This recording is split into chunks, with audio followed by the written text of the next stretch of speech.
Bonsoir, chers auditeurs et auditrices. Bienvenue à la web radio du 16 octobre 2024. Ce soir, on a un sujet passionnant que je n'ai pas souvenir d'avoir vraiment couvert lors des web radios. Donc, les portes et fenêtres en copropriété, l'entretien, la réparation et le remplacement. Déjà, quand je lis le titre, je vais me souvenir d'une question. S'il y a une différence pour Jean-Sébastien, notre invité, entre la réparation et l'entretien. Donc, on va y arriver. Donc, mon nom est Valérie Couture, je suis l'animatrice de la soirée. Bienvenue à vous tous. Ce soir, j'ai le plaisir d'être avec un ami qui est Richard Dubé. Alors, gestionnaire de copropriété. Richard a travaillé pour des firmes de gestion. Maintenant, il est plus dans le domaine de desservir des syndicats de copropriété directement. Donc, il est pour la copropriété Le Château. Et il est aussi administrateur de notre association, la QGC, l'Association québécoise des gestionnaires de copropriété. On a travaillé 4 ans ensemble comme membre fondateur. J'ai pris ma retraite, mais Richard continue. Et il est aussi conseiller à la ligne Infogestion du RGCQ, qui est, ma foi, une aide précieuse pour vous, chers copropriétaires et administrateurs, que vous ayez accès à des gens qui sont dédiés pour répondre à vos questions, etc. On vous invite, ceux qui sont membres du RGCQ, de voir avec nos conseillers pour vos questions. Et notre invité qui va nous donner les réponses à nos questions, Richard et moi, Jean-Sébastien Basilico, président et fondateur de l'entreprise Basco World. Bienvenue, Jean-Sébastien. Merci beaucoup d'être avec nous ce soir. Ça fait un plaisir. Basco sont très présents dans le monde de la copropriété et ils sont le commanditaire de notre soirée. Donc, peut-être plusieurs d'entre vous les connaissez déjà, mais on va quand même couvrir le projet. Ce soir, on est désolé, on n'a aucun avocat ce soir qui a pu se joindre à nous. C'est pas faute d'avoir essayé, mais je ne sais pas ce qui se passe, mais je pense qu'il y a des assemblées dans tous les syndicats de copropriété ce soir parce qu'ils sont tous en assemblée générale. Mais on va tenter avec Gabriel et Lanceny de faire un montage avec des questions qui seront plus sur le droit de la copropriété dans l'application de notre sujet de ce soir. Et on verra pour répondre à vos questions d'une façon ou d'une autre pour vous assurer les réponses que nous ne voulons pas trop embarquer, surtout dans donner une opinion légale qui n'est pas notre travail. Je vois le visage de Richard. Donc, merci aussi à Lanceny du RGCQ qui est avec nous pour la préparation et le déroulement de la web radio. Donc, mes chers messieurs, on va dans le sujet direct, mais Richard, si tu permets, je vais débuter avec Jean-Sébastien. Jean-Sébastien, est-ce que on fait de l'entretien? Est-ce qu'on n'en fait pas assez? Qu'est-ce qu'on doit faire comme entretien ou on n'a pas besoin d'en faire? Parce que le monde des portes et des fenêtres, c'est quelque chose de, ma foi, euh, assez curieux que les gens se rendent compte que ça ne marche pas quand ça ne ferme pas, mais là, des fois, il est trop tard. Donc, vous venez à la rescousse, vous tentez de sauver des choses, mais explique-nous un peu dans le monde, dans l'industrie dans laquelle tu travailles beaucoup, la copropriété, qu'est-ce qu'on devrait plus faire, moins faire, etc., etc. Premièrement, merci beaucoup pour l'accueil, c'est très apprécié. Puis bonsoir à tout le monde. C'est une très bonne question. Puis honnêtement, j'adore ça parce que ça commence par des choses tellement banales qui peuvent faire une grosse différence puis qui peuvent vraiment vous faire sauver de l'argent à moyen puis à long terme. La première chose que je dis, puis tu sais, je vais prendre un exemple condo A versus condo B, parce Absolument. que des visites, on en a fait des milliers. Ce qui arrive souvent, des fois, on rentre dans un condo, puis monsieur ou madame vont faire juste à l'automne puis au printemps, un petit lavage de la mécanique, ils ouvrent leurs fenêtres. Je sais qu'il y a plusieurs types de fenêtres, là, fait que je vais commencer, mettons, avec peut-être pour ceux qui sont dans un condo où est-ce qu'il y a des fenêtres ouvertes avec des mécanismes, des battants, etc. Donc, vous avez une mécanique pour être capable d'ouvrir votre fenestration. Bien, la chose à faire, c'est toujours de les laver bien basique, vraiment nettoyer, enlever toute la poussière, la crasse, puis d'avoir la fameuse canne. Je ne veux pas vendre, je ne fais pas de publicité pour Gigoloo, là, C'est ça que mais j'allais dire. ouais, d'avoir cette canne-là peut vous faire sauver des milliers de dollars à moyen et long terme. C'est une petite canne que vous gardez. Fait que vous faites à l'automne, au printemps 2 entretiens de toute la mécanique, un bon lavage au niveau même des portes, puis vous mettez du lubrifiant. Ça, c'est condo A. Monsieur, madame, ils font ça 2 fois par année. Condo B, on ne le fait pas. Honnêtement, je peux des fois rentrer dans le condo A et presque pas de réparation à faire, juste que peut-être resserrer quelques vis des mécanismes de lousse. Puis au niveau de la fenestration, au niveau de la mécanique, bien sûr, il n'y a presque rien à faire. Tandis condo B qui n'a pas fait 2 fois, 3 fois des lavages, puis juste mettre un petit peu de lubrifiant, honnêtement, on va peut-être être obligé de changer carrément toute la mécanique. Il va y avoir beaucoup de rouille, de la misère à ouvrir la fenêtre. Qu'est-ce qui arrive, c'est quand on a de la misère à ouvrir la fenêtre, on vient faire forcer toute la mécanique. Là, je vais être un petit peu technique, mais ce qui fait ouvrir et fermer les fenêtres, c'est des glissières de support. Fait que ça rouille, le mécanisme brise, les glissières endommagent le cadre. Là, on tombe dans une série de problématiques où est-ce que euh, je veux dire, si on le prend à temps, ça ne coûte pas si cher que ça, mais si on ne le prend pas à temps, là, on déboule dans des problématiques plus grandes où est-ce qu'il peut arriver plein de choses. Ça, c'est pour la fenestration qui ouvre. Des fois, on est dans des bâtiments où est-ce qu'il y a des murs rideaux. Malheureusement, il n'y a pas grand entretien. Si vous n'avez pas accès, il n'y a pas grand entretien qui doit être fait, mais vous devez juste être vigilant puis avoir un œil sur votre fenestration. Est-ce qu'il y a de l'eau qui rentre? Est-ce que les joints de calfeutrage extérieur ont-tu l'air sec, endommagés, etc. C'est juste d'être vigilant au niveau de votre fenestration, faire un petit check-up, puis de le mentionner soit aux administrateurs ou si vous êtes administrateur ou aux gestionnaires pour dire, écoutez, je pense qu'il y a une petite dégradation. Fait que c'est d'être prévoyant. Ça fait vraiment toute la différence parce que quand on arrive souvent pour faire une visite, on va toujours aller, il y a 3 niveaux. Il y a le niveau urgent, que c'est urgent, où est-ce que là, c'est des fois plus des petites histoires d'horreur. Après ça, il y a le niveau préventif. Puis après ça, il y a le niveau où est-ce que on va, ben, il y en a qui éventuellement ils vont avoir des problématiques, mais on peut les prendre d'avance. Fait qu'honnêtement, ça peut durer encore très longtemps. OK, ouais. Fait que c'est un petit conseil au niveau vraiment de lavage. Fait que là, je reviens là-dessus.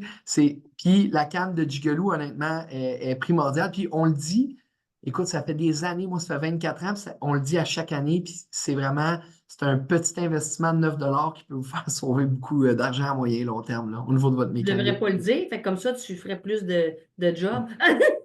C'est ça. Non, non, on est déjà assez Oui, occupé. oui, c'est ça. Mais c'est important de dire, Jean-Sébastien, que vous couvrez une grande partie du Québec au complet, dans le sens Oui, toutes les grandes régions. Tu as oui, parlé de l'Estrie, Québec, etc., Trois-Rivières, Drummondville, Montréal, et oui. vous êtes présent partout. Donc, c'est très bien. Moi, je ne sais pas, Richard, toi, si tu as vu ça souvent, mais il faut comprendre que les gens ne sont pas trop entretien. Là, tu as mis quelque chose de gagnant dans ta phrase, Gigalo, parce que je pense que ça, 9 sur 10 des personnes connaissent ça, mais il faut comprendre qu'en copropriété, ben, tu le sais, Richard, on a affaire à des gens qui s'attendent à ce qu'on fasse tout pour que le syndicat entreprenne tout pour eux. Alors, toi, as-tu eu des mauvaises expériences dans des remplacements ou des entretiens qui n'ont pas été faits jamais ou des situations plus dramatiques, là? Oui, merci beaucoup, Valérie. J'en profite pour remercier tous ceux qui sont à l'écoute puis te remercier pour la belle introduction que tu m'as faite. Ma belle amie, effectivement, merci de m'avoir invité. Et merci la RGCQ Condo Légal d'organiser les web radios qui sont tout le temps super bonnes, super. euh, on apprend beaucoup, tous ceux qui sont à l'écoute. Puis ce que j'aime, c'est que tout le monde peut poser ses questions, puis on participe tous ensemble à une grande discussion. Donc, je voulais juste te lever mon chapeau, mon ami Valérie. Merci. Maintenant, je vais répondre à ta question. Oui? Euh, oui, effectivement, l'attitude du copropriétaire qui se croit à l'hôtel et puis que c'est le syndicat qui doit s'occuper de tout. Puis là, surtout quand on parle de portes et fenêtres qui vient à des fameux aires communes à usage restreint, donc j'ai pas à m'en occuper, c'est pas à moi, c'est à toi, c'est au syndicat de payer. Mais on oublie, le copropriétaire oublie souvent que la responsabilité de l'entretien et des réparations, du nettoyage des aires communes à usage restreint lui revient. Donc, c'est à lui de bien entretenir sa porte et ses fenêtres. Euh, donc, oui, le meilleur des trucs, évidemment, c'est de bien parler à nos copropriétaires, envoyer des rappels à nos copropriétaires par le canal de communication que vous préférez, que ce soit des courriels, des mémos, dans le lobby, etc. Ça, je laisse ça à vous, mais de souvent là, éduquer, reparler à nos copropriétaires, même si je sais très bien qu'ils n'écoutent pas tout le temps, mais oui, parce que la responsabilité leur revient et de bien entretenir, de faire les réparations mineures à leurs frais. Donc, c'est important de leur dire qu'ils doivent le faire parce que sinon, le syndicat pourrait carrément le faire à leur place et vraiment leur recharger la réparation s'ils ne sont pas bien entretenus. Mais c'est sûr que là, avant de tomber là-dedans, il faut qu'il y ait de la communication, etc. Mais oui, on voit très souvent là, des copropriétaires qui n'entretiennent pas bien leur porte-patio ou une manivelle qui est complètement brisée. Puis là, ils veulent que ce soit le syndicat qui répare tout ça, même si eux, ils ne l'ont pas vraiment bien entretenu. Donc, la clé, c'est vraiment la communication, puis leur rappeler des actions à prendre pour bien entretenir. C'est un bon point parce que les rappels, faut se le dire. Comme tu dis, les gens pensent que le syndicat s'occupe de tout. Mais il y a des gens qui ne connaissent pas ça. Alors, si on leur rappelle pas via courriel, mémo annuel ou des choses comme ça, il y a des gens pour qui ça va complètement passer à côté. Et tantôt, on en parlait avant de débuter la web radio, mais ce que vous ne faites pas, et que quelqu'un doit faire, ben c'est exponentiel les coûts quand des fois on arrive à commencer à le faire. Jean-Sébastien, tu vas nous donner des exemples tantôt, mais on ne sauve pas, comme tu as dit, une bouteille à 10 qui va durer probablement quasiment 10 ans, là, on va se le dire. 10 galous, ça dure longtemps. Et on va éviter énormément de sous qui vont être investis et on va éviter aussi de remplacer une partie commune à usage restreint avant sa fin de vie utile parce que on l'a bien entretenu. Puis le contraire, c'est qu'on va exiger de notre syndicat de la remplacer en avance parce qu'on ne l'a pas bien entretenu. Puis, ben, vous savez, tout le monde ce soir qui nous écoutez, les fonds de prévoyance, ce n'est pas un puits sans fond. Alors, il faut vraiment planifier ça. Donc, Jean-Sébastien, tu parlais de la petite entretien et tout. Tantôt, on va parler du remplacement de thermos. On va parler aussi de l'efficacité énergétique. Bon, il y a différents produits sur le marché. On va te parler, là, comment entretenir nos fenêtres. Est-ce que un mauvais entretien, ça peut se refléter et que ça abîme un thermos? Un thermos, quand on dit un thermos qui est décellé, est-ce que c'est à sa fin de vie? Est-ce que c'est parce qu'on l'a mal entretenu? Qu'est-ce qui cause ça? Puis pourquoi on a ça? Est-ce qu'on a un mauvais produit ou quoi que ce soit? Parce que c'est classique, là. Oui, très, très bonne question. C'est sûr, là, j'ai commencé par la base pour le lavage. Les fenêtres, on s'entend, il y a de la vitre dedans. Une fenêtre, c'est l'infrastructure. C'est la fenêtre en aluminium, en PVC, en bois, etc. À l'intérieur de cette fenêtre-là, il y a des unités scellées. Ça, c'est le terme. Tout le monde connaît ça sous le terme un petit peu plus jargon qui est les thermos. Bon. Des thermos, je vais vous faire un petit peu d'histoire, puis comme ça, tout le monde va comprendre ici, puis ça va permettre vraiment de démystifier tout ce qui touche alentour des thermos. Les thermos, en tant que tels, généralement, ce n'est pas les manufacturiers qui fabriquent leurs fenêtres, achètent d'une autre compagnie les unités scellées qui sont fabriquées par environ 10 à 15 manufacturiers, si on regarde dans les 25-30 dernières années. Il n'y a pas beaucoup de manufacturiers qui manufacturent ça. Il y a eu plusieurs types d'unités scellées avec différents types d'intercalaires. Ce que ça fait, c'est qu'il y a eu des vitres, il y a des bâtiments complets qu'après même pas 9 ans, 10 ans d'exposition au soleil, on commence à avoir du bleuté dedans, on voit des arcs-en-ciel, on voit que l'intercalaire, il était blanc, il est rendu jauni. Ça, c'est un type de vitre qui est très éco-énergétique, que malheureusement, esthétiquement parlant, on voit déjà plus dehors comme si on avait une cataracte. Fait que quand je dis de regarder ces fenêtres, bien ça peut être un des cas parce qu'ils ont produit des millions d'unités scellées. Mais il y a eu tellement de manufacturiers dans les dernières années qui font en sorte que votre bâtiment, si vous regardez dehors, vous dites, bien là, je ne vois plus, j'ai de la buée, j'ai des arcs-en-ciel, il y a des couleurs. Il y a plusieurs choses qui peuvent arriver avec une unité scellée. La première, c'est qu'après 10 ans, 15 ans, 20 ans, 30 ans, il peut avoir de l'humidité entre les deux vitres, de l'eau. Pourquoi? Parce que quand le soleil rentre dans la vitre, ça fait chauffer l'unité scellée. Fait que lui, il gonfle, puis il rapetisse quand c'est la tombée du soleil. Fait qu'il est toujours en mouvement. Ce qui arrive, c'est qu'à un certain point, après 15-20 ans, il y a de l'humidité qui rentre à l'intérieur. Puis à un moment donné, les petites billes de silice, là, je suis un petit peu technique, ils sont saturés d'humidité, puis là, vous commencez à avoir de la buée dans la vitre. Il y a d'autres cas qu'après même pas 10 ans, le verre énergétique, qu'on appelle un low E, c'est un verre low E. Des fois, il y a du soft coat puis il y a du hard coat. Des fois, il peut se désintégrer avec le soleil. Généralement, si vous avez un bâtiment, c'est toujours le côté du soleil qui va se maganer plus vite. Au niveau des scellants pour le calfeutrage, au niveau des unités scellées. Puis si vous avez des fenêtres, même la mécanique, pas la mécanique, mais au niveau de la structure, elle va s'endommager plus, elle va se prématurer plus rapidement. Donc, les unités scellées, dépendamment de celles que vous avez, il peut y avoir plusieurs types de problèmes. Fait que quand vous êtes dans votre unité de condo, bien, regardez à l'extérieur. Si vous voyez des signes de buée, des signes que vous voyez moins bien, bien, à ce moment-là, il faut le mentionner. Puis là, on va évaluer la grande majorité du temps ce qu'il faut faire. Votre structure est bonne. Moi, c'est ça que je dis au monde. La plupart des fenêtres en PVC, en aluminium, ils peuvent durer 100 ans. Un coup qu'on a changé la mécanique, les calfeutrages, qu'on a tout changé les composantes, du plastique puis de l'aluminium, ça dure très, très longtemps. On restaure des fenêtres des fenêtres de 1980, puis on leur donne des garanties de 15 ans, puis vont être bonnes encore 30-35 ans.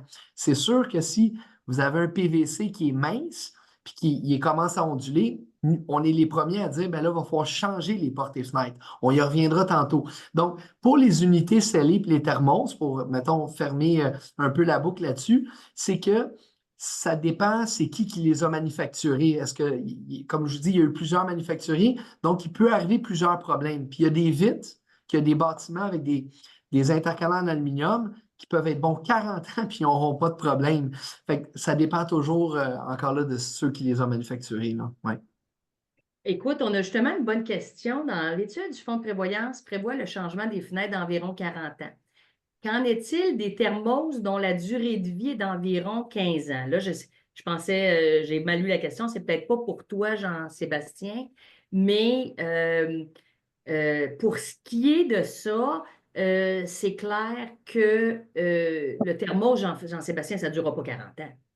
Bien, ça Faudrait, dépend si j'ai jamais il jamais est vu à ça, là, long. mais je te contredis pas. Ben, non, c'est ça. Honnêtement, non. Nous, les garanties 15 ans, déjà là, dans l'industrie, en moyenne, c'est à peu près 10 ans. Euh, Généralement, les unités scellées vont durer 25-30 ans à peu près, mais ils peuvent durer plus longtemps côté nord du bâtiment. Côté sud, c'est à peu près ça leur durée de vie. Ce qu'il faut comprendre aussi, ça dépend bien sûr aussi des types, parce qu'il y a des thermos avec des verres réfléchissants comme les gratte-ciels dans le centre-ville, qu'il y a une durée de vie qui peut aller jusqu'à 40 ans. Si votre fenêtre est en aluminium ou est hybride, ou c'est un bon PVC avec un bon gauge, nous, on a plusieurs, pour vous donner un exemple et répondre à la question, on a plusieurs syndicats de copropriété qu'il y avait un fonds de prévoyance de changer leur porte et fenêtre. Il y en a un à Anjou, là, sur Galerie d'Anjou. Eux, ils allaient changer leur porte et fenêtre. Mais j'ai dit, vos fenêtres sont comme neuves. Ils ont 30 ans, mais je vous le jure, sont comme neuves. Fait que nous, on a tout fait l'inventaire de toutes les portes et fenêtres. On a réparé la mécanique. On a fait le calfeutrage, on a réparé on a tout brossé les linteaux, puis on les a peinturés en faisant le calfeutrage. On a changé toutes les unités scellées. Ça leur a coûté une fraction du prix, mais ils n'ont pas changé leurs fenêtres. Puis eux autres, ils prévoyaient. Fait que leur fonds de prévoyance est en excellente santé parce qu'ils ont sauvé, je pense, 1,4 million à ne pas changer leur porte et fenêtre parce qu'ils ont fait venir même un ingénieur, puis ils ont confirmé que leurs fenêtres, c'était des fenêtres en aluminium. Il n'y a pas besoin de les changer. Ils sont Non, bonnes c'est encore sûr. pour un autre 40 ans. Fait que ce qu'il C'est faut vrai qu'un comprendre. aluminium, c'est une fenêtre de qualité quand même, là, on va se le dire. Exact. Oui. OK? Mais faut parler de ça parce que là, tu arrives avec un point qui est forcément avec une fenêtre de bonne qualité. Là, on ne parle pas d'une fenêtre de haut de gamme, mais avec une fenêtre de bonne qualité, on va risquer de se remplacer peut-être 2 fois les thermos. Richard, après ça, je vais te poser une question pour ça. Et je pense qu'il y a des chances que Maître Jolicoeur se connecte avec nous. Fait qu'il va pouvoir nous aider à démystifier au niveau du québécois. Mais bon, ma question pour Jean-Sébastien, excusez, je l'appelle Jean-Sébastien, là, mais c'est comme ça. Jean-Sébastien, c'est Ça se peut-tu qu'on Ouais. remplace 2 fois des thermos, mettons 15 ans, fait que ça veut dire on a amené notre fenêtre à une mais voilà, l'individu que nous attendions. Bonsoir, Maître Jolicoeur. Bonsoir, Madame Couture. Ça va bien? Ça va, ça va très rapidement. Donc, Oui, légère incursion dans mais notre web radio ce soir. merci de vous Bon, joindre à Richard yes. Dubé et Jean-Sébastien Basilico pour la web Bon, radio un petit peu. bonjour Issam, bonsoir Monsieur Bassilio. Alors, je suis que de courte durée parce que j'enseigne ce soir à l'ESG et Mais c'est juste une petite période de quelques minutes, Madame Couture, je viens vous voir là, s'il y a des questions particulières qui viennent à absolument, l'esprit. parce que Jean-Sébastien, je reviens avec ma question parce que je vais abuser un peu de Maître Jolicoeur pendant qu'il est là. Mais Maître Jolicoeur, les parties communes à usage restreint. Il y a différents libellés dans différentes déclarations et tout ça. Ça, je pense que c'était notre inquiétude, Richard et moi, de ne pas avoir d'avocat ce soir. C'était ce bout-là. Fait que je pense qu'on aimerait, nous trois, mais on aimerait probablement, tous les gens qui nous écoutent aimeraient vous entendre sur ceci. Bon, alors, il faut, dans un premier temps, diagnostiquer de quel type de copropriété on parle. Alors, comme vous le savez, on a des copropriétés en verticalité, c'est-à-dire des lots superposés l'un par-dessus l'autre. On parle généralement des tours d'habitation. Donc, on parle des copropriétés de type vertical. On a des copropriétés horizontales, hein, qui sont des maisons en rangée et qui, de par leur cadastre, vont du nadir jusqu'au zénith, c'est privatif. Donc, c'est vraiment deux cas d'espèce. On va commencer par les plus simples, hein, les maisons en rangée. Lorsqu'on est dans un cadastre de type horizontal, bien, les fenêtres appartiennent en propre aux copropriétaires. Donc, s'ils doivent les changer, il n'y aura pas de fonds de croyance qui va prendre charge de la dépense. C'est réellement une dépense qui va sortir des deniers du copropriétaire. Par contre, Valérie, vous savez, c'est important de le savoir, généralement, il y a une servitude sur l'uniformité architecturale. En d'autres mots, si les fenêtres sont blanches, on ne pourra pas arriver avec des fenêtres jaune-orange parce que généralement, les déclarations comportent à l'intérieur de la déclaration de côté une servitude pour justement garder, dans le fond, l'apparence uniforme de l'ensemble du projet. Donc, ça, c'est peut-être l'élément le plus simple de notre discussion ce soir. Passons au deuxième cas d'espèce, les copropriétés en verticalité. Alors, en verticalité,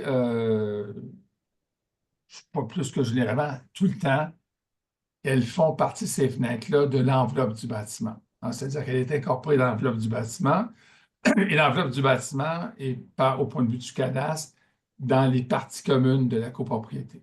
Donc, ces fenêtres-là sont de la juridiction du syndicat.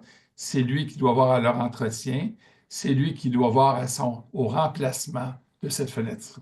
Donc, en termes de travaux, c'est clair que le syndicat, il ne peut pas laisser aux copropriétaires imaginer le soin de changer leur fenêtre.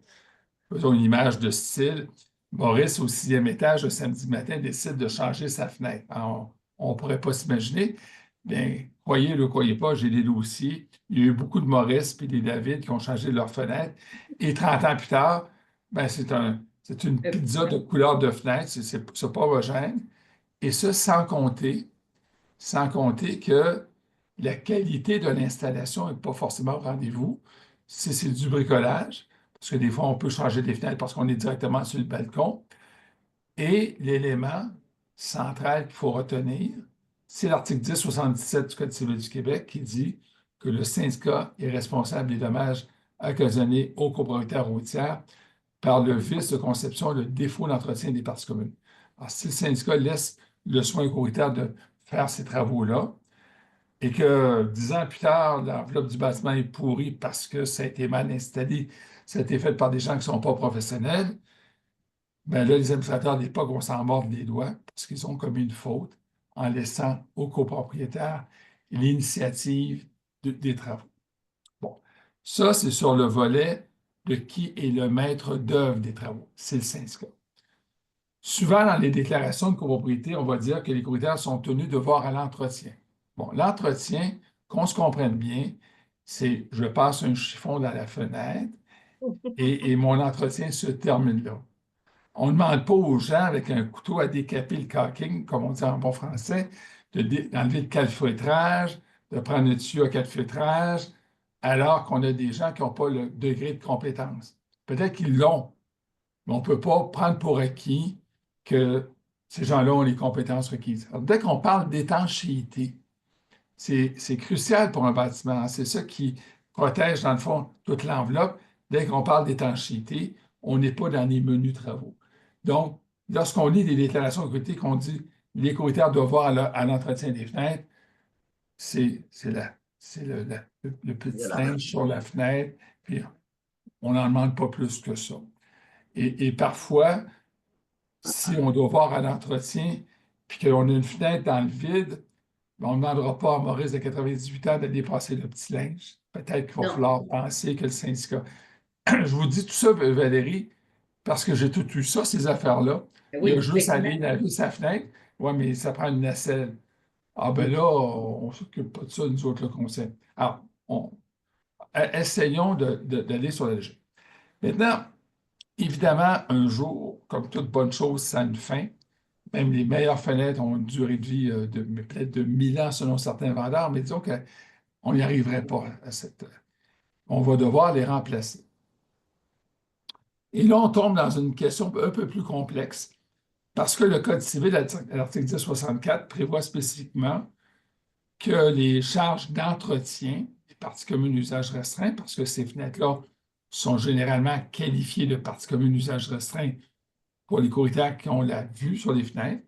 Alors pour ces composantes, merci Gabriel, je suis très heureux, on dit bien à 1064, chacun des courtiers contribue aux charges communes en proportion de la valeur relative de sa fraction. Toutefois, les courtiers qui ont l'usage des parties communes d'usage restreint contribuent seuls aux charges liées à l'entretien et aux réparations courantes de ces parties. Donc, le conseil d'administration, dans ce qu'on appelle les clés de répartition de charges, pourrait dire à M. Jolicoeur, ben, écoutez, on a vu à l'entretien de votre fenêtre au 18e étage, ça a coûté 500$, puis je pourrais lui envoyer une facture de 500$ parce que le syndicat. Mais ça, c'est ça, on fait ça quand l'arithmétique en vaut la peine. D'ailleurs, les déclarations de côté comportent toujours une clause en disant quand quand le calcul est utile à faire. Si on est là pour fractionner des scènes, dire ah, ben lui, il y a 5 fenêtres, lui, il y en a 4 fenêtres et demie, ben, on oublie ça. On oublie cette approche-là. Ce n'est pas du tout ce qu'on recherche lorsque la dépense est importante.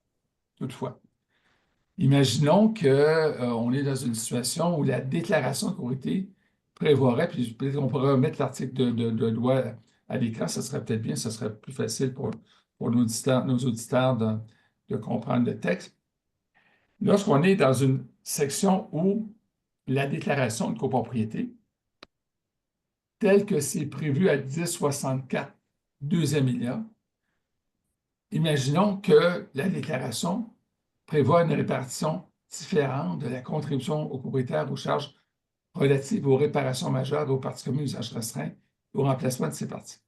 Alors, ce que le texte de loi veut dire, c'est que si la déclaration de côté comporte une clause par laquelle il est mentionné que les copropriétaires doivent supporter notamment le coût de remplacement et réparation majeure des fenêtres, c'est donc dire que le syndicat, la journée où elles devront être changées, va pouvoir facturer aux copropriétaires le coût de remplacement de la fenêtre.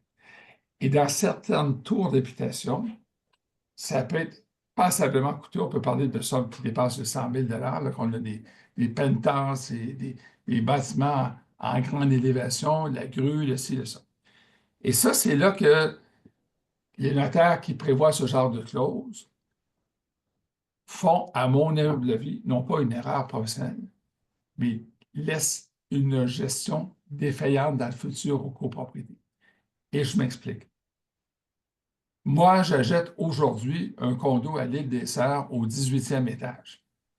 Ma fenêtre est embuée. Et j'appelle, comme il dit, on appelle l'administration.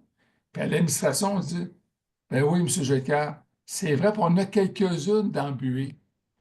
Faites-vous-en pas, on va vous changer ça. Ah, qu'est-ce que j'ai bien fait d'acheter là? Quel service extraordinaire!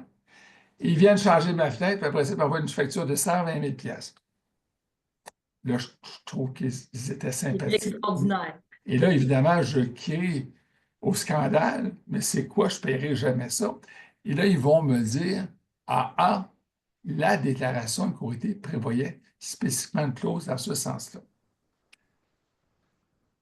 Alors, les administrateurs vont avoir raison de dire ça, mais ils vont avoir tort dans leur discours. Je m'explique. C'est vrai que la déclaration le dit. Bon, alors c'est vrai que je vais le supporter.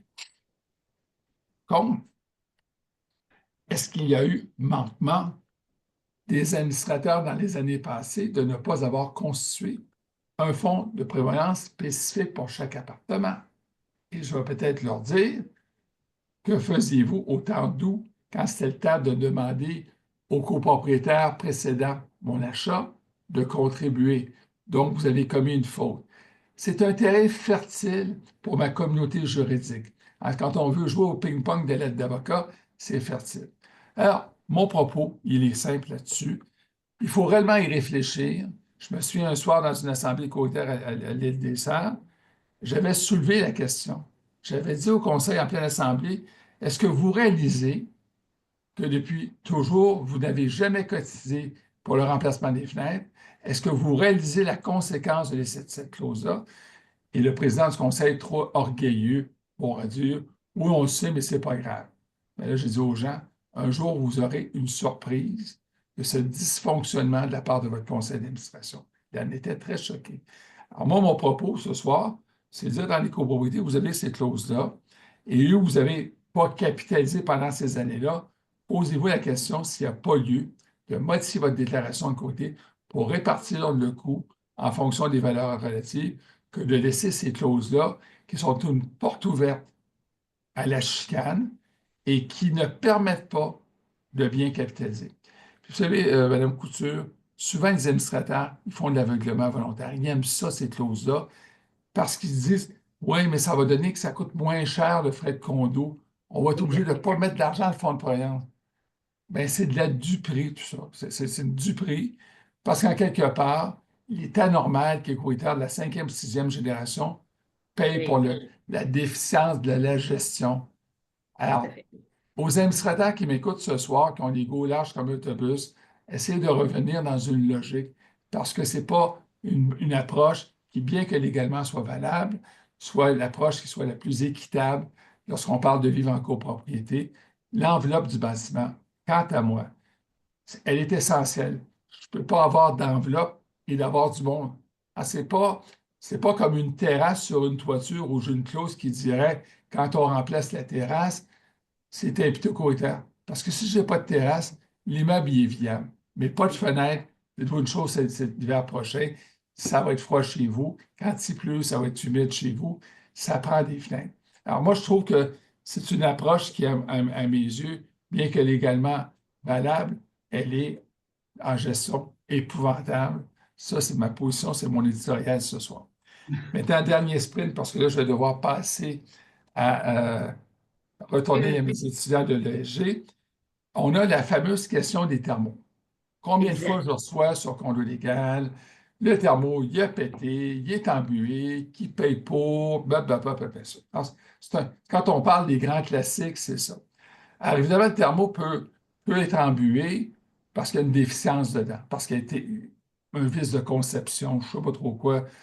Alors, si c'est un vice de conception, une mauvaise installation, bien ça, c'est le syndicat qui doit le payer parce qu'on est dans une dynamique d'une composante défaillante. Bon. Si on a un thermos qui est arrivé à la fin de sa vie utile, bon, il y a certaines entreprises qui sont connues sur le marché qui vont dire, ben, on va pouvoir vous mettre un gaz là-dedans puis vous les faire durer. D'ailleurs, on met à l'écran une question-réponse qui traite justement de cette question-là ce soir. Mais en bout de piste, disons que ce n'est pas possible, il est fini. Bien là, on va devoir se poser la question, est-ce qu'on a une clause du type que je vous ai mentionné, dont le coût de remplacement est imputé au courtier? Si on n'a pas de clause, on doit changer de thermos. Bien, ça va être une dépense répartie entre tous les copropriétaires. On ne fait pas payer le thermos à celui qui a la malchance d'en avoir une dans son enveloppe de bâtiment, sauf s'il y a une clause spécifique. Dernier point, et là, on a des spécialistes, puis là, évidemment, avec nous ce soir, ils vont peut-être partir à rire dans mon explication. Mais j'ai entendu dire, et ça, M. Bassilico pourra nous dire, qu'un thermos, on peut le faire péter si on n'assure pas qu'une lame de chaleur passe dessus puis qu'on le laisse dans une zone froide. C'est ce qu'on me dit. C'est vrai, ça? Je ne sais pas. Mais disons que ça serait vrai. Puis là, tout à l'heure, C'est quand je vrai. serai parti, il pourra dire il en a fumé du bon budget de cœur ce soir avant d'arriver ici. Mais disons que ça serait vrai, mon histoire. Là, on pourrait imputer une faute au copropriétaire parce qu'il aurait mis un meuble devant le thermos puis que la chaleur.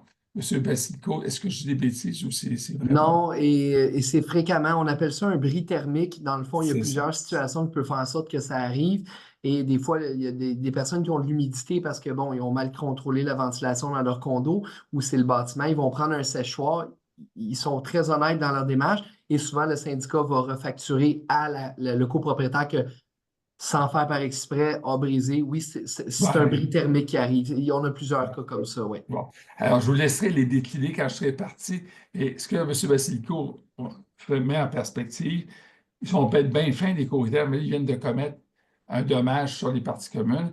Et à ce moment-là, si effectivement c'est le cas, le syndicat sera légitimé de facturer, au même titre que si quelqu'un se promène dans le corridor avec un marteau puis cogne des murs.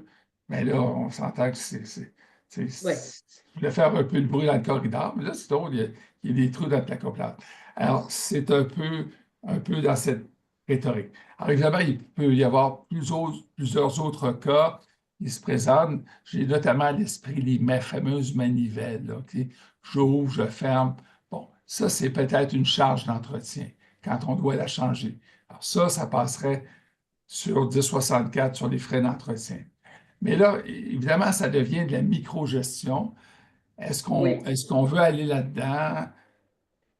Si la dépense, si la calcul est utile à faire, peut-être que là, il y a une question de réflexion parce que c'est beaucoup de gestion pour pouvoir ramasser les 300 ou 400 pièces sur chacune des manivelles. C'est essentiel. Donc, pour l'essentiel, Mme Couture, c'est un peu ce que je voulais vous partager. On vous a montré qu'il y a une belle petite fiche pratique, une belle petite question-réponse sur le site. Donc, je vous souhaite là-dessus une bonne Merci, fin de Maître soirée. Jolicoeur, parce que justement, vous êtes venu éclairer les points que Richard et moi, on n'était pas à l'aise du tout avant le début de la rencontre. Bon, Puis, on a été capable d'éclaircir et je pense que vous avez donné un peu le tempo au syndicat de dire, bon, faisons ce qui vaut la peine de se casser la tête et pas le reste, mais assurons l'enveloppe, la protection de l'enveloppe et laissons pas ça des amateurs. bonne soirée à tous. Merci de votre Merci, participation à tous ceux qui nous écoutent ce merci, soir. Merci. Au merci, Maître revoir. Jolicoeur. Bon emploi. Alors, écoutez, on a Maître Jolicoeur qui est venu nous mettre de la viande sur l'os, c'est tant mieux. Il est arrivé juste au bon moment. On a encore le temps de couvrir ça. C'est Mais, exactement ce que j'allais dire. Il a volé tout le. Il m'en enlève les mots de la bouche. C'est ça que j'allais bye expliquer. Richard. On peut y aller. Mais je pense qu'on peut continuer dans ce sens-là. Puis tu avais bien mis la table, Jean-Sébastien, pour la réparation, l'entretien et tout ça. Puis là, on aimerait premièrement, on a couvert le thermos. Là, je pense que pour plusieurs, c'est assez clair. Donc, et ce que j'ai aimé de Maître Jolicoeur, c'est qu'il vous dit très bien, comme administrateur, ne gérez pas les exceptions et essayez pas de micromanager parce que, d'un, vous vous donnez du travail pour rien. Vous avez avantage à ce que l'entretien. Puis là, on parle d'un entretien de fenêtre. Jean-Sébastien l'a dit tantôt, on veut, si les gens le font, faites affaire avec des bonnes compagnies, non pas des gens qui vont venir aggraver l'état de votre manivelle ou de votre fenêtre. C'est important, Jean-Sébastien, est-ce que je me trompe? Ou on peut, malheureusement, par la mauvaise personne, commencer à bousiller, puis ça ne marchera pas plus, là. Oui, c'est sûr que tu sais, quelqu'un qui va peut-être faire une soumission puis il est confiant, tu sais, je veux dire, il n'y a pas de problème, là, tu sais, s'ils sont confiants d'être capables de réparer. Bon, là, je parlais aussi, tu sais, nous, on a toutes, entre guillemets, nos cartes parce que c'est considéré comme souvent des bâtiments commerciaux, là, quand il y a un syndicat de copropriété. Fait qu'il faut être monteur mécanicien vitrier, il faut être apprenti. Bon, Mais tu sais, généralement, à la fin de la journée, je pense pas qu'il y a personne de malsain là-dedans. Il faut juste s'assurer d'avoir les bons produits. Là, je sais que j'ai vu qu'il y a des petites questions techniques là, sur l'intercalaire, sur plusieurs affaires, on répondra après. Mais Oui. oui, en effet, de bien choisir la bonne compagnie. Il y en a d'autres. Tu sais, moi, je ne suis pas ici pour vendre nécessairement notre entreprise, mais à la fin de la journée, c'est de choisir une bonne compagnie, que tout est bien détaillé au niveau tu sais, il l'a dit, M. Maître Jolicoeur, par rapport à l'uniformité du bâtiment, d'avoir le bon produit, les bons verres énergétiques, donc les bonnes garanties aussi. Fait que ça, c'est quand même très important. Super. Il y a quelqu'un qui pose une question. Qu'est-ce qui peut nous indiquer qu'une fenêtre est considérée thermos? Si l'on ne procède pas à l'entretien et que cette fenêtre est ordinaire, que pourrait-il arriver? Alors, je pense que la question de la personne, c'est quoi la différence entre un thermos et une vitre? Ah oui, mais dans le fond, au Québec, là, il y a les fenêtres thermos. Thermos, c'est un verre double, là, on le voit très bien. On est capable de voir entre les deux. Il y a soit un intercalaire en aluminium ou en PVC. Tantôt, je voyais une question, qu'est-ce qui est le meilleur? Je répondrai tout de suite après. Et il y a des fenêtres coulissantes, qui sont généralement des fenêtres plus des années 70, 80, maximum début 90. Quoi qu'on est capable, on vient de finir un bâtiment SDC Coro à l'île des Sœurs, un bâtiment de 6 étages, où est-ce qu'on a restauré toutes les portes et fenêtres au niveau des coupes-froids. Donc, on a changé 100% de toutes les coupes-froids, la tête à pression, les patins. Fait que ça redevient comme une fenêtre neuve, mais de l'époque. C'est sûr qu'elle n'est pas autant éco-énergétique. Fait que c'est ça la différence entre un thermo. Un thermo va être beaucoup plus isolant au niveau du bruit, au niveau de la chaleur, que les anciennes fenêtres en aluminium qui vont conduire le chaud et le froid. Ça va coûter plus cher au bâtiment ou aux copropriétaires en chauffage versus les nouvelles fenêtres, là. Ouais. Mais parlons donc justement de la qualité pour l'économie, l'efficacité énergétique. Ouais. C'était une Euh, question qu'on avait. Absolument. Dans le fond, le type de verre qu'on utilise, maintenant, on est à des années-lumière des années 90, 90, même début 2000. Il y a plusieurs types de verres énergétiques. Donc, Guardian, malheureusement, à l'époque, il y avait des fours au Canada, mais 100% de la vitre vient des États-Unis et d'Europe maintenant. Il n'y a plus de fours au Canada qui fabriquent le verre. Donc, mais le verre est assemblé ici en unités scellées au Québec. Et on a des types de verres énergétiques. Si on a un bâtiment ou une verrière, un solarium qui est toujours exposé au soleil, ben, on va utiliser des verres énergétiques beaucoup plus puissants qui vont refléter jusqu'à 90% les rayons UV, 85-90%. La durée de vie va être beaucoup plus longue. Tandis que si on a un bâtiment où est-ce qu'il n'y a pas de verrière, mais que le bâtiment est quand même beaucoup exposé au soleil, ben, on va utiliser certains types de verres énergétiques qui vont faire vraiment durer la vie des unités scellées. Puis c'est là que c'est important le choix de l'entrepreneur parce que des fois, vous allez dire, hey, bon, on a un bon prix, on est peut-être à 3 000 à 4 000 de moins, mais vous allez peut-être juste avoir du verre clair ou est-ce que ça va faire comme une loupe et là, il va faire plus frais l'hiver et beaucoup plus chaud. C'est surtout l'été qui est problématique parce que l'hiver, vous chauffez, on ne le voit pas trop, mais quand vous êtes au soleil puis votre condo ou le bâtiment chauffe, ça demande de la climatisation, souvent ça a de la misère à fournir. C'est très important, surtout avec les canicules qu'on a, d'avoir les bons types de verres. Puis honnêtement, la gamme, là, si j'embarque là-dedans, je pense que je peux faire 1 heure et demie juste sur le type de verre énergétique. Il y en a, nous, à nos bureaux, là, on a une panoplie, je pense que je pourrais sortir 50 sortes de verres. Mais le commun des mortels, il y a à peu près 2-3 types de verres qu'on utilise pour les condos, les buildings normales. Mais quand on tombe dans du mur rideau, on va plus dans des vitres commerciales, plus épaisses, avec des verres réfléchissants, etc. Ça, c'est vraiment une chose qu'il faut avoir un spécialiste sur place qui évalue. Et comme Maître Jolicoeur le mentionnait, c'est de voir au niveau de la servitude, c'est quoi les types, c'est quoi qui est installé à la base, parce qu'il faut souvent matcher les mêmes couleurs, là, les mêmes types de verres. Deux choses que je ne veux pas oublier de dire. Ben, une petite blague en début. Richard et moi, on était un peu inquiets d'être juste nous trois pour couvrir 1 heure. Tu ne connaissais pas Jean-Sébastien parce que là, on a pour jusqu'à minuit. Premièrement. Deuxièmement, c'est ultra intéressant, mais tu dis le terme mur rideau, je suis peut-être pas clair pour bien du monde. Jean-Sébastien, peux-tu expliquer Ben, C'est quoi? comme pour ceux qui ne sont pas familiers, mais avec le Griffintown, où tous les nouveaux bâtiments sont généralement faits, c'est un mur de verre. Donc, ça, L'île des cette Sœurs. fenêtre, c'est ça. L'île L'île des des Sœurs. Sœurs, Évolo, les Verrières à l'île des Oui. Sœurs, Club Marin, même Archipel un peu, et je peux nommer plusieurs autres types de bâtiments comme ça, sont généralement faits des murs de verre. On appelle ça un mur rideau. Donc, ça prend des échafaudages volants pour les atteindre. Fait qu'il y a plus de complexité, Mais ça, généralement, c'est souvent, à grande majorité, vu que c'est un bâtiment vertical, c'est toujours en majorité la responsabilité du syndicat de copropriété, là. Ouais. Merci beaucoup de l'avoir partagé. Effectivement, tu as répondu à la question, les intercalaires en métal versus ceux qui sont en plastique, quels sont les meilleurs? Ben, écoutez, moi, ce que je dis, l'intercalaire en aluminium, en termes de durabilité dans le temps, a fait vraiment ses preuves. Euh, mais il est moins éco-énergétique, donc il laisse passer plus la chaleur et le froid. Donc, le technoforme plastique, là, mais maintenant, c'est un nouveau produit parce qu'en plastique, il y a eu beaucoup de problématiques parce qu'il y a une compagnie qui s'appelle Cover qui a fabriqué des millions d'unités scellées. Tu sais, quand vous regardez dans les vitres, vous voyez comme des arcs-en-ciel, là, ça c'est fréquent partout. Cette compagnie-là, Anjou, a fait faillite 2014, 2015, Il y 2000. a à peu près une dizaine d'années, là. Oui, c'est ça. Il y a environ 300 employés, malheureusement, qui ont perdu leur emploi en joue. Et il y a beaucoup, beaucoup de vitres comme ça qui ont été faites avec un intercalaire plastique. Fait que tout le monde dit, ah, c'est pas bon. Non, c'est très éco-énergétique. C'est un bon produit. La nouvelle génération de ces produits-là ne fait pas la même problématique, dure longtemps dans le temps.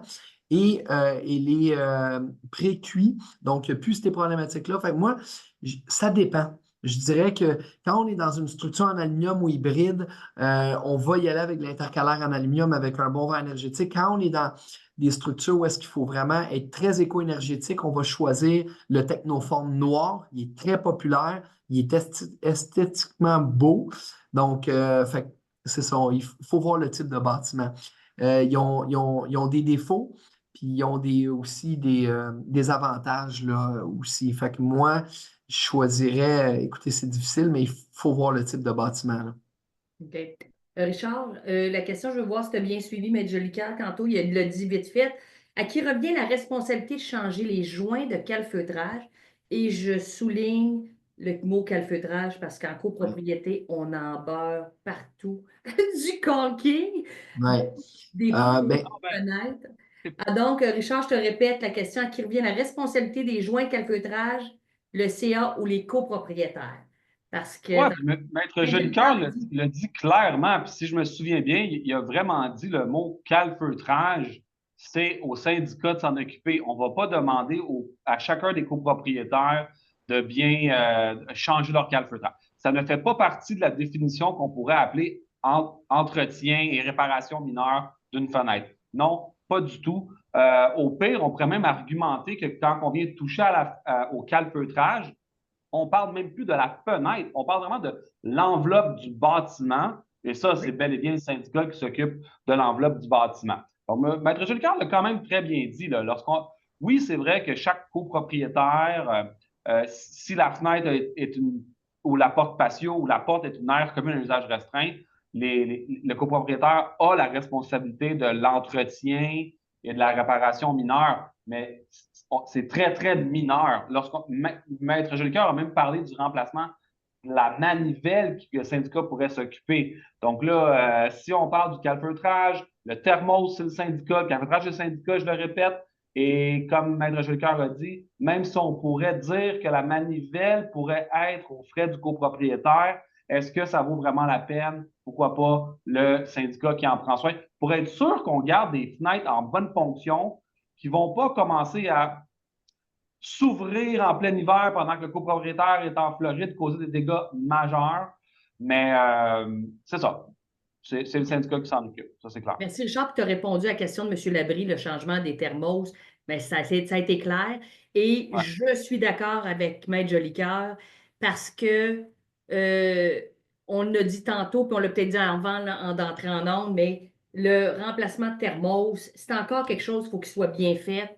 Puis on ne veut pas Ouais. que les gens engagent des personnes qui ne sont peut-être pas spécialisées dans ça. Donc, et de toute façon, au bout du compte, la collectivité, en général, va tout avoir à remplacer son thermos ou un thermos. Fait que l'argent va rouler pour tout le monde aussi. C'est pas une injustice. L'autre Ouais. question qui est là, M. Perron, l'inspection par caméra thermique. Euh, Doit-elle se faire aux 5 ou aux 10 ans? Là, moi, je ne savais pas qu'il fallait faire ça de façon régulière. Jean-Sébastien, à moins que je ne comprenne pas la question, là, mais est-ce qu'on doit faire une caméra technique Thermique. Ben, qu'est-ce qu'il veut dire, M. Perron? Ben, M. Perron, il parle certainement, tu sais, quand on va utiliser des caméras thermiques, là, ça va être vraiment par rapport, tu sais, il y a des compagnies qui offrent des rapports où est-ce que généralement, il va y avoir un nouveau bâtiment, puis on sent que les portes et fenêtres sont peut-être très mal isolées, pas d'uréthane, des choses comme ça. Fait que ça, le caméra thermique va pouvoir détecter où est-ce que c'est vraiment comme froid, là, tu sais, même s'il n'y a pas d'air qui rentre, mais tu sais, s'il manque de la laine puis de l'uréthane partout, au niveau de la fenêtre, ben, on va le détecter avec la caméra thermique, tandis que nous, on ne peut pas vraiment voir ça. Aussi, s'il y a de la moisissure ou de l'eau qui rentre, sans nécessairement faire de test d'eau, fait qu'on est capable de détecter des choses, mais souvent, c'est plus utilisé dans des cas d'urgence ou dans des soupçons. C'est vraiment pour venir dire, OK, ben oui, là, on est allé faire un test en caméra thermique, puis oui, ça confirme la supposition du copropriétaire qui dit, écoute, moi, je sens qu'il y a un problème, mais je ne sais pas exactement lequel, fait que ça vient confirmer. Mais à part de ça, généralement, c'est très rare qu'on utilise ça parce que si on voit qu'il y a un problème, une dégradation au niveau des scellants, au niveau du thermo, bon, on est capable de tout réparer ça. On vient d'isoler ces problématiques-là. Là. Il y a pas de problème. Puis le calfeutrage, je pense que je voyais une question, c'est quand on le fait ça avant, après. Moi, à chaque fois qu'on fait un devis ou qu'on va voir un administrateur ou un gestionnaire, puis on fait le tour de la bâtisse, on le mentionne tout le temps. Il dit, écoute, lui, il commence à être craqué partout, mais il reste 1 an, 2, ou il reste 5 ans, ou vous êtes bon 10 ans, il est encore mou, fait qu'on regarde systématiquement le calfeutrage. Aujourd'hui, je suis allé voir une bâtisse justement pour cogir l'île des Sœurs.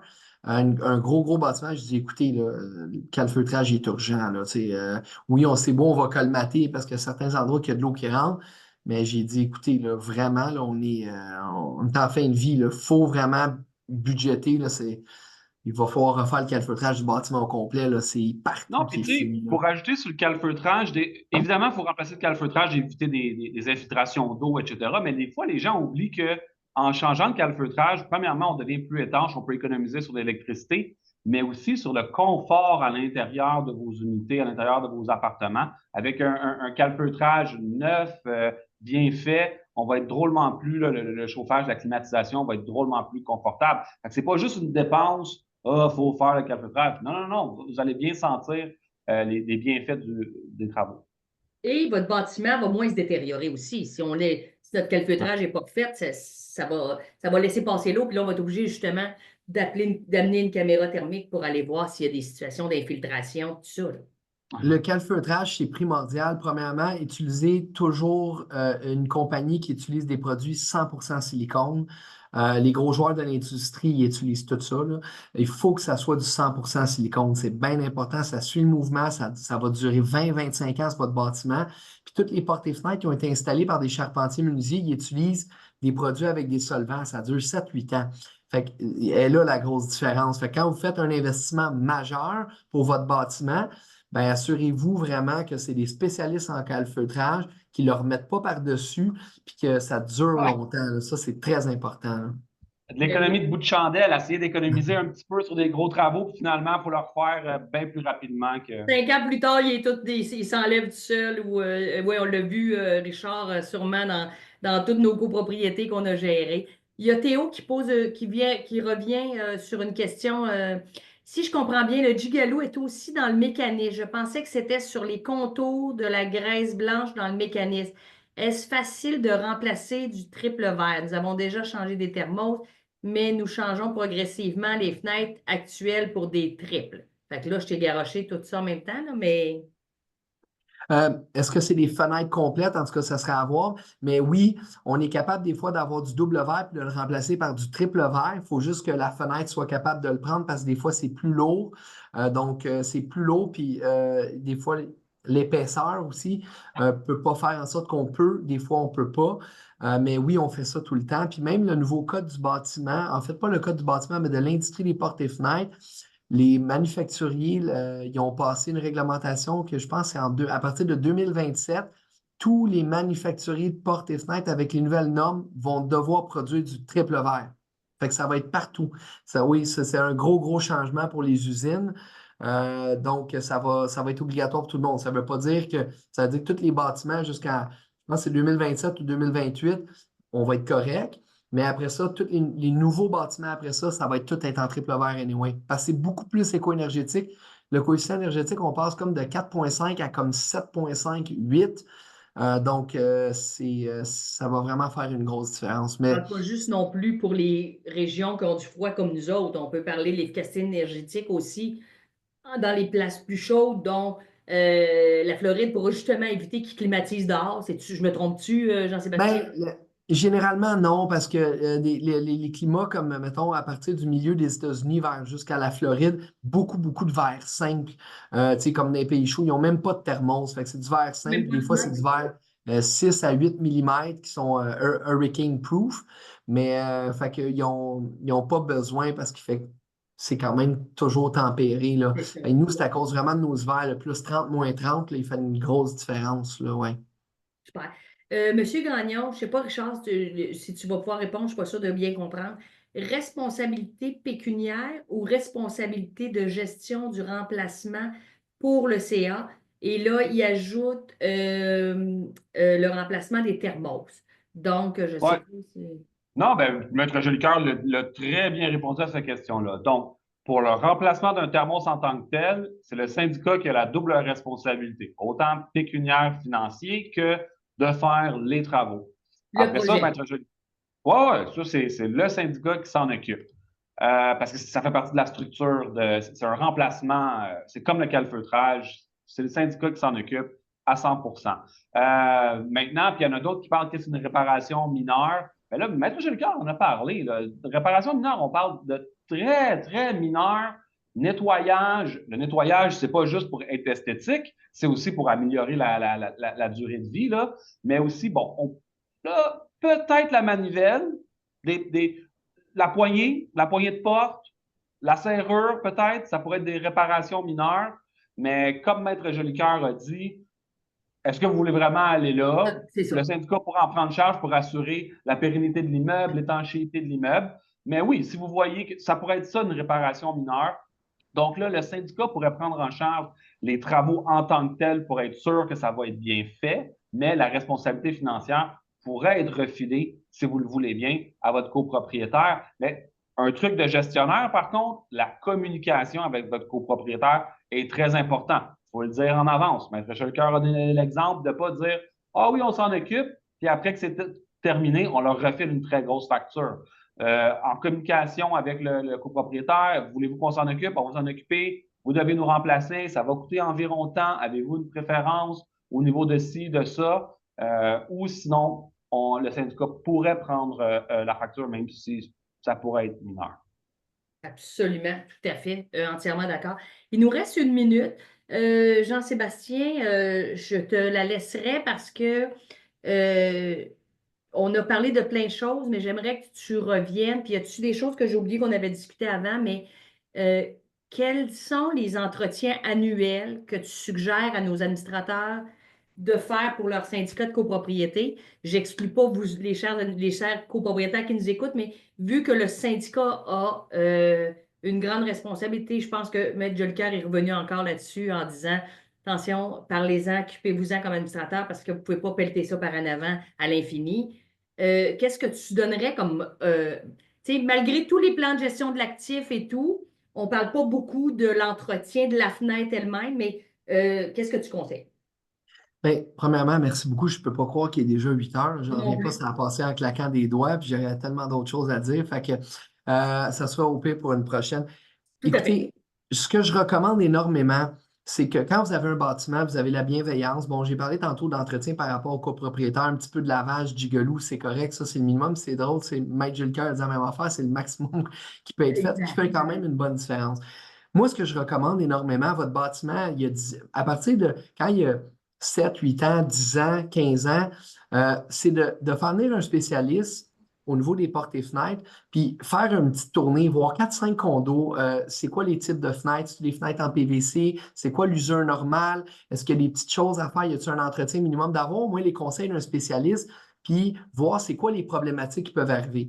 Nous, à partir de ce moment-là, ça peut être des petites réparations mineures qui vont faire en sorte qu'on va conscientiser l'administrateur ou le gestionnaire. Puis, à partir de ce moment, c'est toujours une question de budget. Plus on attend longtemps, plus on vient buster les budgets, tandis que plus on est averti d'avance, ou est-ce qu'on vient visiter le bâtiment et dire, écoutez, le calfeutrage est bon encore 5-6 ans. Les fenêtres, tout va bien. Peut-être une petite vitre en buée qui commence là. Fait qu'il y a peut-être un petit investissement là. Puis au niveau de la mécanique, c'est vraiment de sensibiliser vos copropriétaires pour ne pas avoir certaines problématiques, mais vous pouvez les référer à nous pour changer quelques mécanismes ou des glissières de support. Mais dans l'ensemble, c'est bon. Ou fait que moi, je pense que c'est vraiment ça le conseil que j'ai à dire. Puis je le vois, on arrive souvent dans des cas d'urgence parce que c'est comme, oh mon Dieu, tout est fini. Puis on doit vraiment, ça c'est plus des histoires d'horreur. Puis on a des histoires à succès où est-ce que, j'ai un exemple, je ne nommerai pas de nom, là, mais j'ai un gros bâtiment à Laval où est-ce que c'est un vrai charme. La dame, elle dit tout de suite au copropriétaire, elle dit, écoutez, on a 25 000 cette année, on commence à avoir plusieurs vitres en buée, on a 25 000, on y va tout le temps par les cas d'urgence, on fait notre tournée, puis là, on prend les pires, puis elle a son petit fichier Excel, on fait le fichier Excel, c'est le budget, l'année prochaine, c'est la même chose, fait qu'on y va année par année, puis on a calculé que dans 7 ans, tout va être changé, tout va être neuf, tout va être garanti, et le bâtiment va comme être neuf. Fait que ça, je trouve que c'est une belle gestion. Tout va être changé, mais pas changé en urgence sur 3 ans parce que tout est fini et tout le monde charle. C'est ça. Fait qu'on y va étape par étape. Fait que ça, c'est des bels exemples à suivre, là. OK. Dernier, là, je t'avais dit que c'était le mot de la fin, puis tout le monde est content, il y a des mains qui applaudissent, mais je veux juste que tu nous rappelles, est-ce que vous faites des réparations de moustiquaires, Oui, des nouveaux moustiquaires les autres ont parti au vent, etc. on Les vient de gens faire peuvent on vient de faire un projet à Saint-Sauveur. On a changé comme 350 moustiquaires. On est tous partis avec des moustiquaires de porte-patio, des choses comme ça. C'est sûr que des fois, quand on se fait appeler juste pour un moustiquaire, écoutez, nous, j'ai pas peur de dire, on a un frais minimum de déplacement d'à peu près 589 parce que, bon, envoyer un monteur mécanicien vitrier, un apprenti, etc., ça coûte quand même cher, mais pour les syndicats de copropriété, on essaie de faire une exception et de diminuer nos prix s'il y a un copropriétaire qui a une problématique, parce que notre objectif, c'est une vision à long terme. Mais oui, les moustiquaires ont fait ça. D'ailleurs, à Laval, on a une bâtisse avec un entrepôt quand même assez grand. On a une bâtisse de 14 000 pieds carrés, puis on fabrique nous-mêmes les moustiquaires sur place, puis gros volume. Donc, oui, on fait ça. Oui. Mais merci, Jean-Sébastien. Puis là, j'invite les syndicats de copropriété à faire, c'est pas long, là, faire un appel de groupe. Qui a besoin de quelque chose? On appelle chez Basco, puis on dit on a besoin de ci, ça. Et Jean-Sébastien vous en file une équipe rapido presto pour vous aider. Donc, merci en mon nom d'avoir été avec nous ce soir. On était désorganisés un peu parce qu'il nous manquait un avocat, mais Maître Jolicoeur s'est libéré. On le remercie encore. Merci, Richard. Toujours un plaisir de t'avoir eu avec nous. Jean-Sébastien Basilico, Portes et Fenêtres Basco. Je sais que mon équipe travaille avec toi, mais beaucoup de gestionnaires et tout. Alors, j'invite les administrateurs et copropriétaires à faire appel à ces services. Et s'ils ne peuvent pas le faire, ils vont vous référer sûrement quelqu'un. Donc, merci beaucoup à notre commanditaire Basco Portes et Fenêtres. Je le rappelle, les commanditaires, c'est uniquement pour alimenter la plateforme Condo Légal. Nous sommes tous bénévoles ce soir et c'est important de le souligner. Donc, merci encore à tout le monde. Merci au RGCQ. J'invite les copropriétaires et les administrateurs à se mettre membres du RGCQ comme syndicat ou au moins, à tout le moins, vous pouvez l'être si votre syndicat ne l'est pas comme copropriétaire. Donc, vous pouvez voir nos web radios en rediffusion avec le code QR ou aller sur Condo Légal et vous allez les retrouver. On a beaucoup de succès en rediffusion. C'est formidable de voir que vous nous suivez. Toujours, ça nous indique que c'est toujours intéressant nos émissions et tout. Et pour parler de nos émissions, nos web radios, la prochaine sera puisque nous serons dans l'intervention après sinistre en copropriété. Il n'y a pas à dire, il y en a beaucoup. Et nous serons avec des experts comme Cyril Daclou de Optimum 24/7 et d'Infiltration Montréal et un autre invité qui sera sûrement, même deux, probablement, un autre gestionnaire et un avocat, parce que là encore, il y a de la, comment que dirait, de la viande sur l'os pour les avocats. Donc, soyez avec nous le 30 octobre prochain. Merci à vous tous. Je vous souhaite une belle fin de soirée. Et merci à toi, Valérie. Bye bye. Bye bye. Merci, bonne soirée. Bonne soirée.